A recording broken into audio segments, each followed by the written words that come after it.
Hi there, good morning, good afternoon, and good evening. So in this video, I'm gonna teach you how to change your YouTube channel name, okay?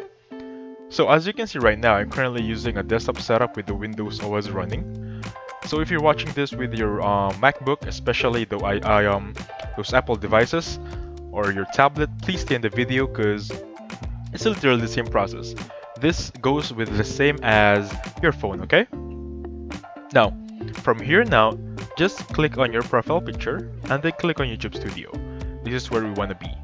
So if this is going to be YouTube Studio right now, and then click on customization option on the section part right there, and basically just click on your basic info. As you can see right there you go, there's your YouTube channel. I can change this, for example, hello there, or let's just say YouTube channel sample 1.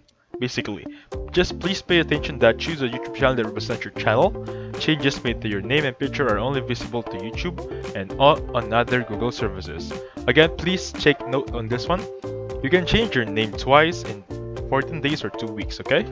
Basically, that's how you do it. So thank you so much for watching. Please hit the like button and subscribe.